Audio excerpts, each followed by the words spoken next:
This is Sessions with Sara Cate and Ashley, a podcast that explores the feelings, emotions, and experiences of what it means to be human in this world. This podcast is intended for educational purposes only and is not meant to replace therapeutic services of any kind. Please refer to the list of references if you need support. And before you dive in, please like, subscribe, comment, share with anyone you think might also connect with today's session. Our goal is to reach as many people as possible, and we are endlessly grateful for your continued support. So, let's get to it. Okay.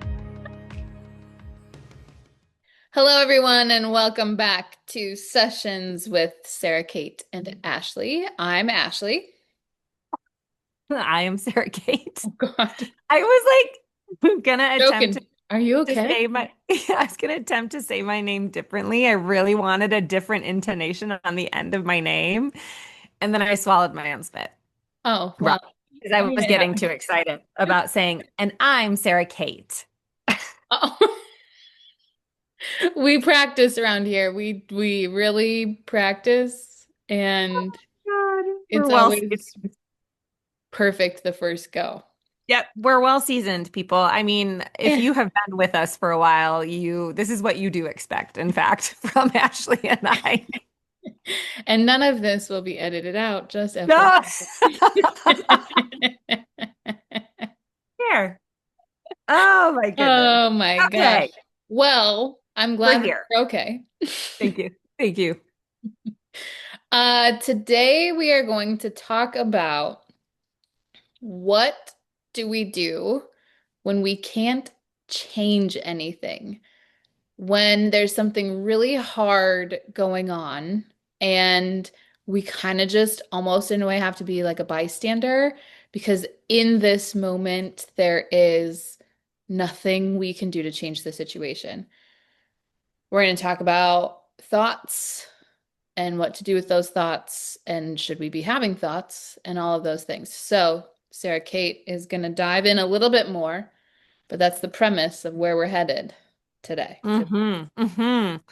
Yes, so this has been coming up I think on like multiple layers of what I witness in my own experience, but also in like my clients' experiences where, sometimes we have this professional inability to affect change. Like we're in a really lousy job, but maybe the job market for the specific thing we do is not, doesn't have a ton of availability. And so it's like this wouldn't be the opportune time, right, for me to change my job.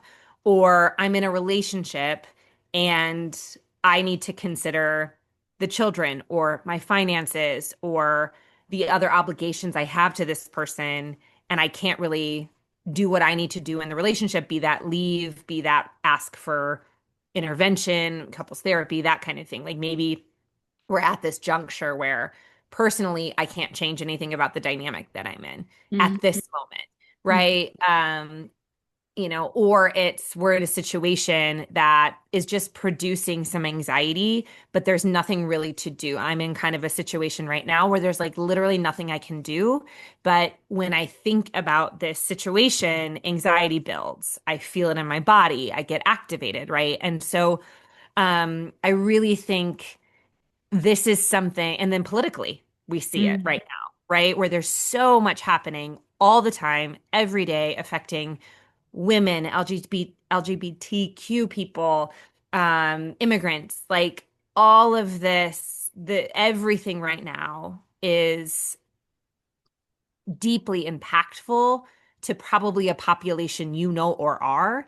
Mhm. And we're kind of sitting back in this like helpless state and like and what can we do to change it? We just had elections, but like, then we're going to have the midterms next year. It's like we're in this waiting game of just waiting and seeing what the court's going to decide to do or whatever it might be. So, how do we handle this kind of ambiguity or really liminal space we sit in sometimes where it's like it is not the moment for change to happen?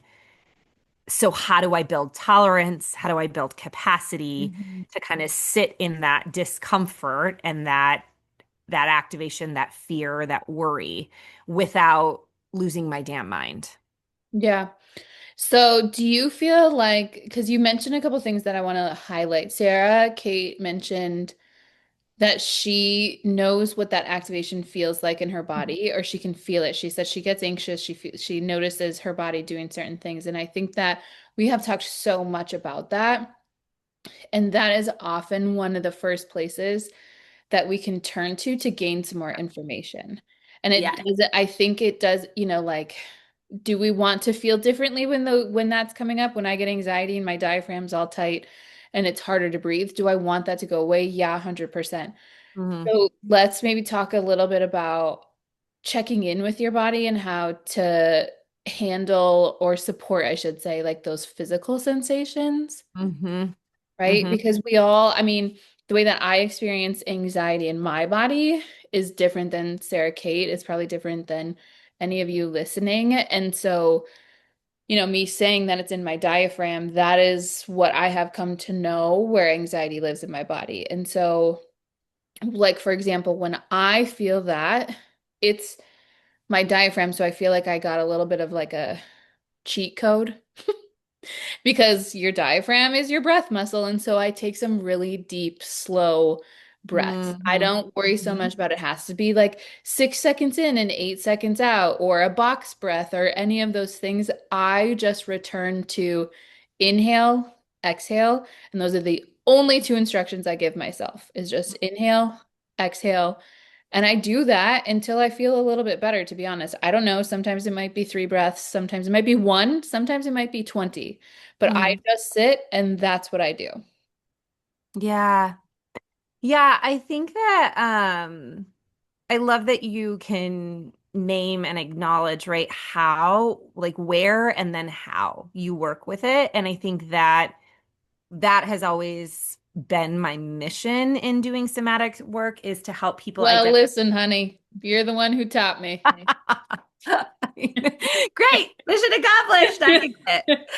Um, but like it's always that's always been my hope and my goal is that exactly how Ashley just spoke about it, right? Is that like I can identify and let's be clear, I don't think anxiety shows up one way in our body, right? No, definitely Right. not.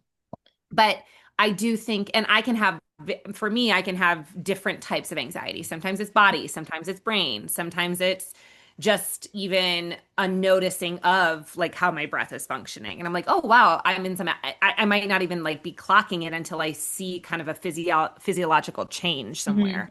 Hmm. So I do think that, Ashley put it so well of like being able to say, okay, here's where I recognize it. So this is how I work with it. In no way did she say, and then I process and I sit with and I try to adjust and I try to change. It's just manipulate it. It's okay, here it is. And what do I know helps that?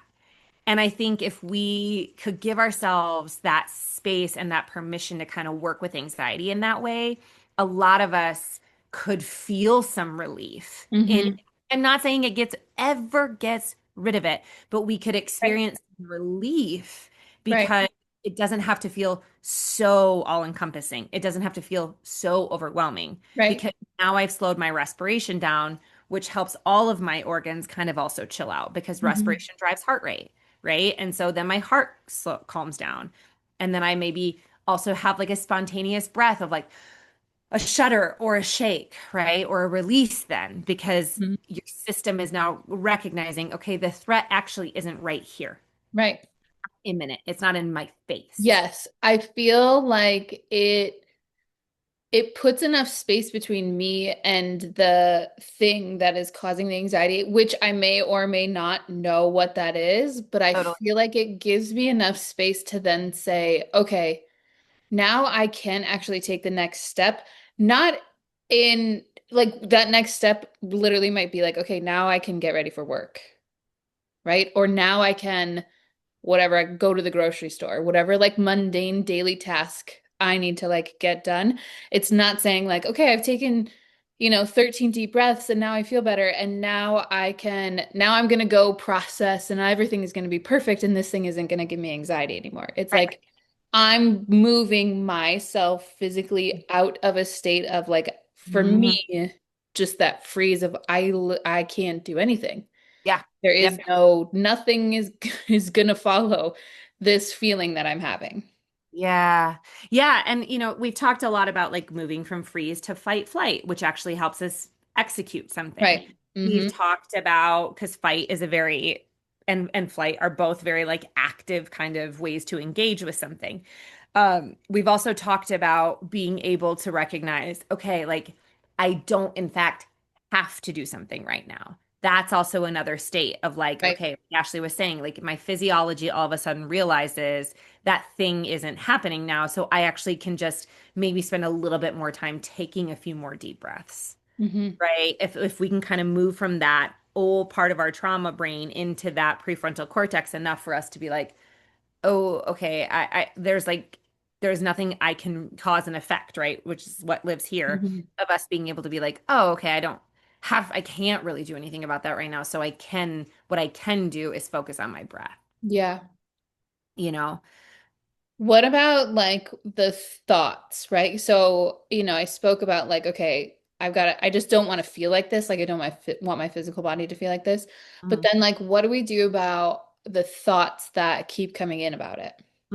So oh my gosh, I just two or three of my clients even this week have been really struggling with like obsessive thoughts and like loops, like really intense Mm, thought loops. So that particular style, let's say, of anxiety, I find that it's going to be person specific, number one.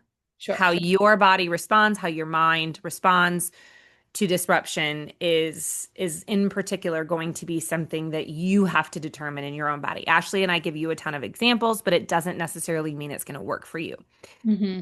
What I can offer is um, racing thoughts tend to be, and not always, not absolutes here, but tend to be the product of your mind trying to make sense of its contextual understanding of what could stress you out, be it lived experiences, be it things that are happening in your world. But our mind tries to make sense of how our body is feeling in a given moment. Mm, Right? So if your physiology, if you're from the neck down, let's say your stomach is upset. Let's say your heart is racing. Let's say your breath is short and shallow.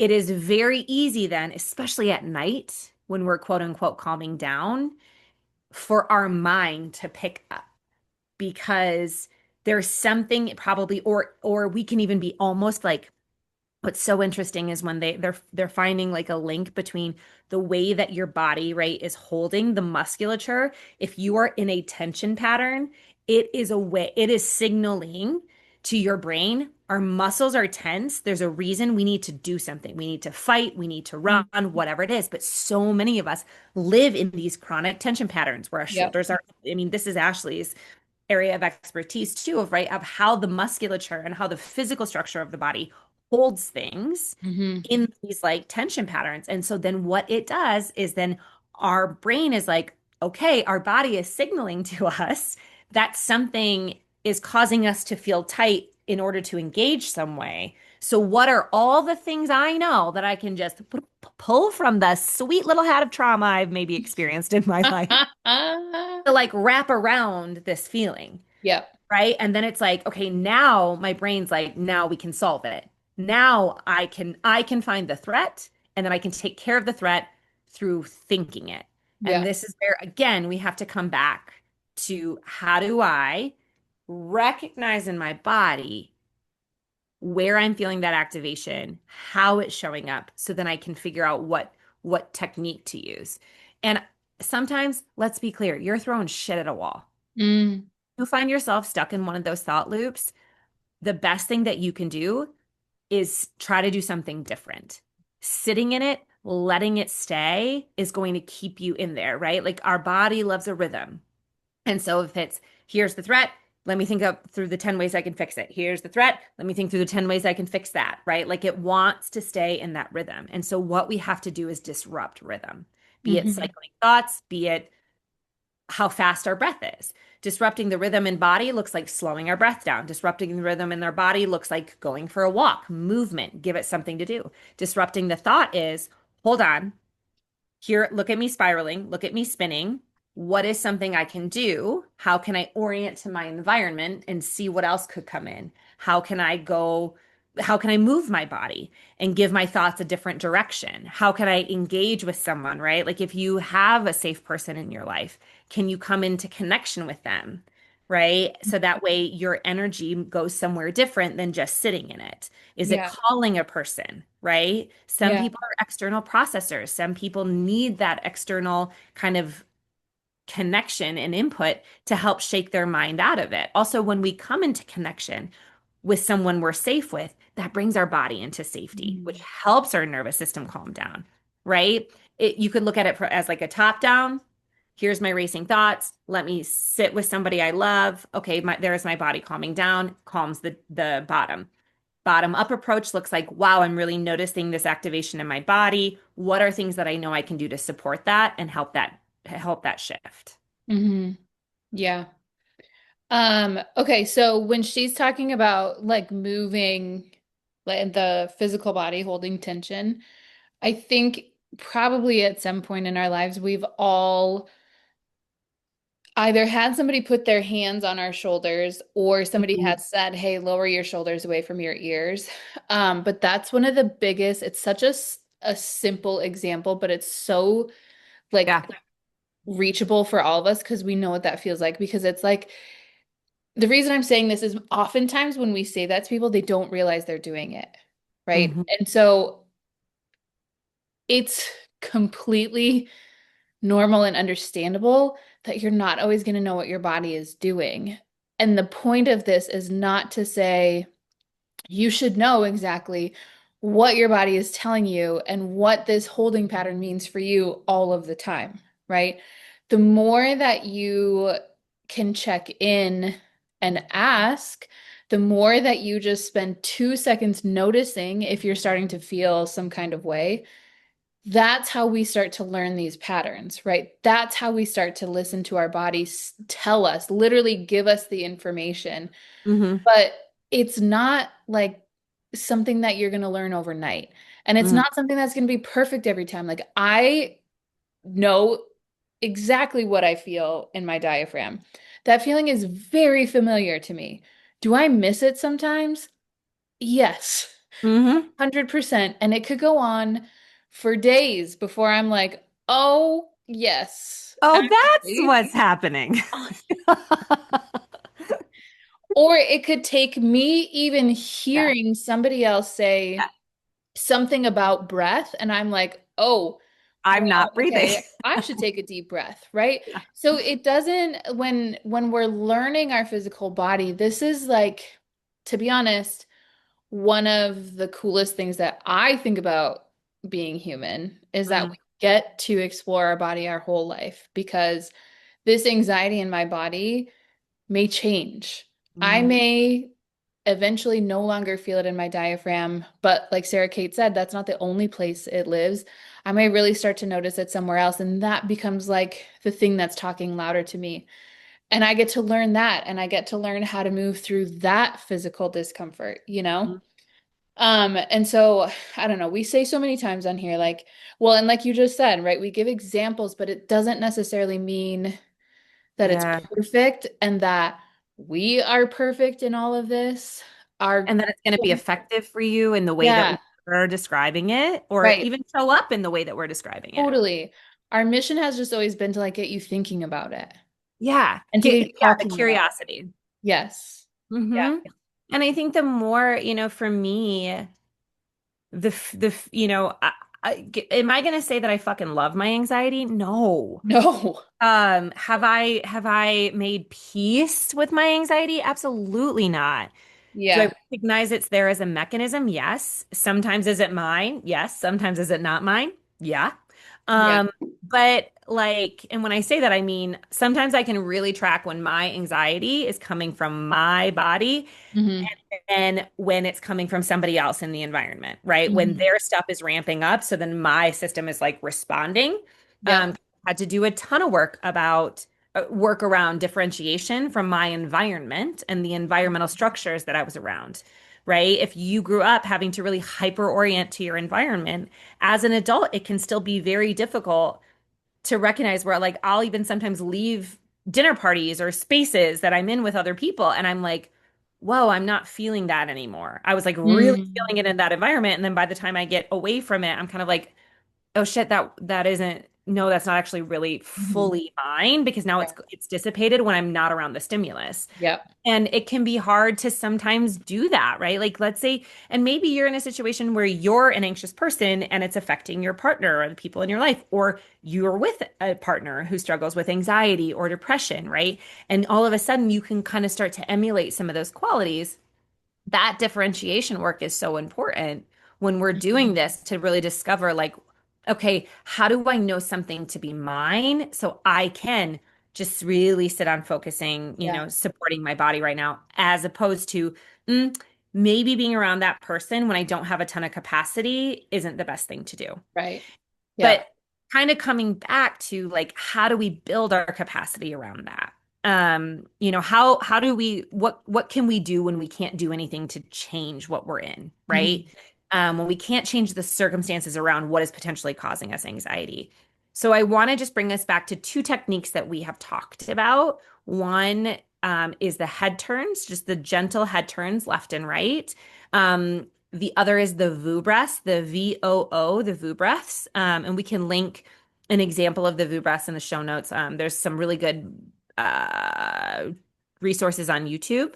But those are ways, and I want to be really mindful of like if you've been forced to kind of control yourself in your body, breath work sometimes can feel really triggering Mhm. because trying to override what your breath is doing Mhm. might not be the actual way Yep. to help your body calm down. It might feel more restrictive. So why I love the head turns and why I love the VU breath is the VU breath isn't around constriction. It's just around making a sound and using the natural rhythm of what your breath is already doing to help calm down. And then the head turns are really incredible because it's just literally trying to help your vagus nerve, right? Which runs to all your organs except your adrenals, help your system calm down. Yeah. So I'll show you an example of the head turns. With let's go back to the looping thoughts Ashley gave, right? Like when the thoughts are so obsessive, this is when I use these. When my thoughts are like cycle, cycle, cycle, cycle, and I can't get it to calm down, I'm like, okay, I am just going to do as many head turns until I get a yawn, sigh, or swallow spontaneously, or even a gurgle in your belly as an indicator. So you just keep going.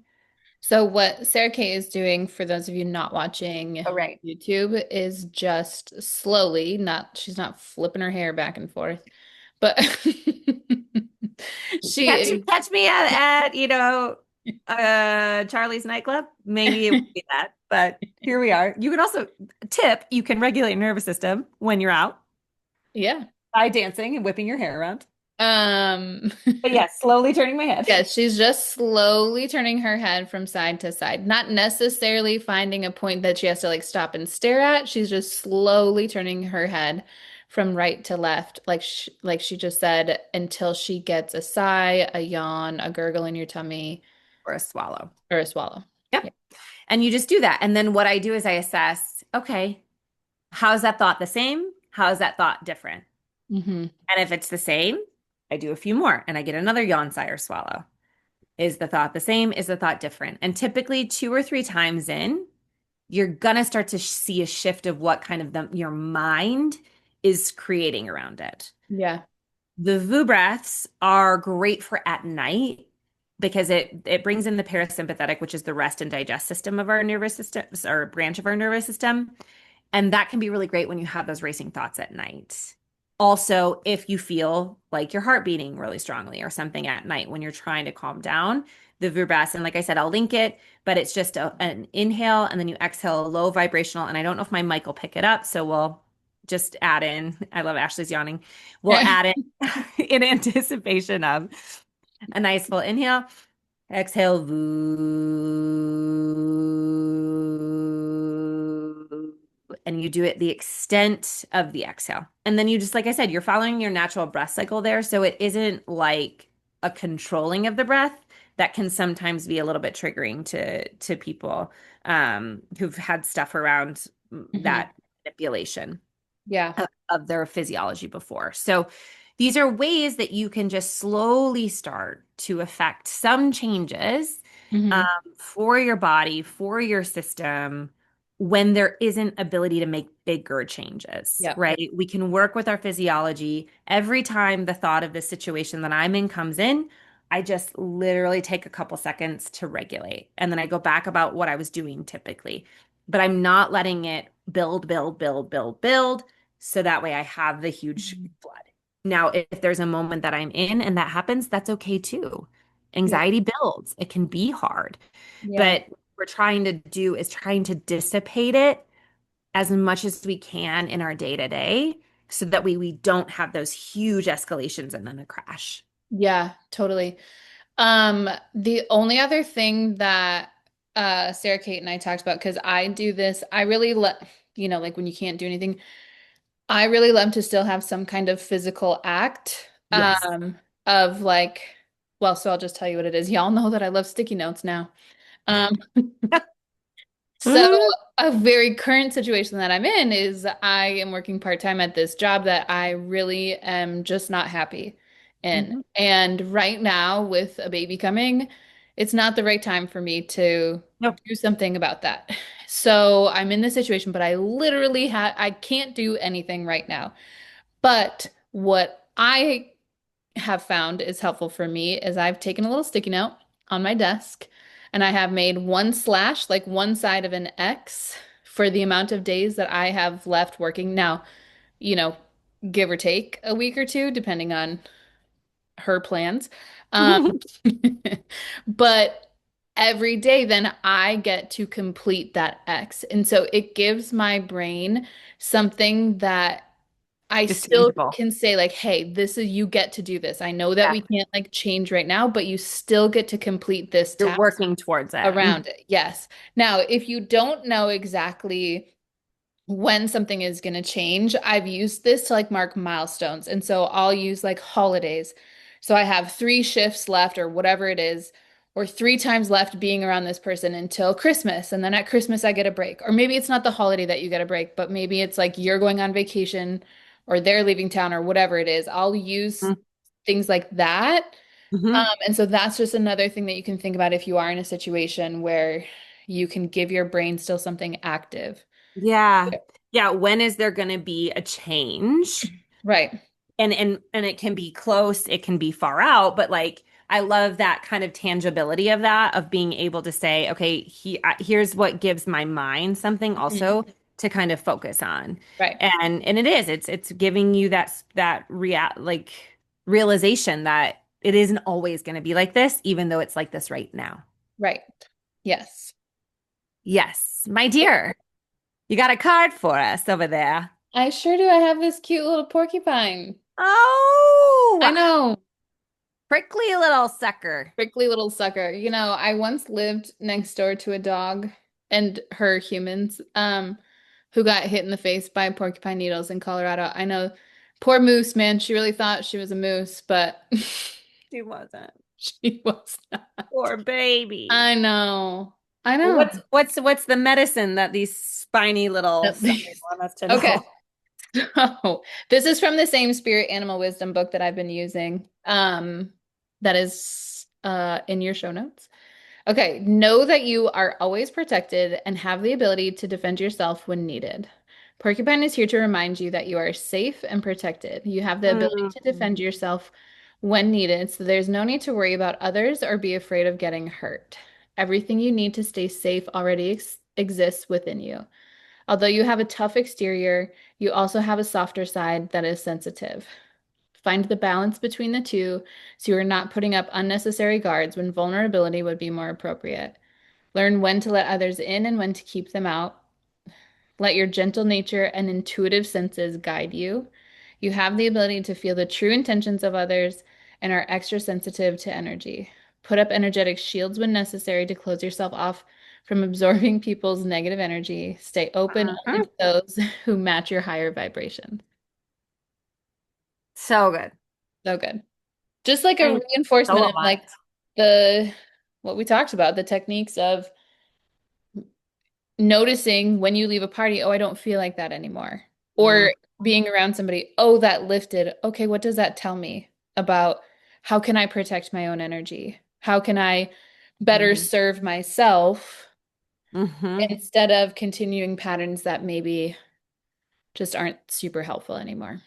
Yeah. And as Ashley and I always say, it comes back to going back to yourself and listening first, Yeah. right? And this is why we have this podcast. This is why we're so passionate about getting information like this out there because it really is within you Hmm. to learn and recognize and make space and then set that. Like, I love it. Porcupine's like, you set your boundaries, you set your space, right? If someone is bringing something into your environment, even if you can't change it immediately, it's good to notice like, yep, that's still there, I don't want to be a part of it. Yep, that's still there, I don't want to be a part of it, right? And Yeah. to set those limits for yourself because we have control in certain ways, and there's things that we can't control. There's so many things that we can't control, but what we can help our bodies do is calm down. We can help our bodies rearrange. We can help our Mhm. bodies shift.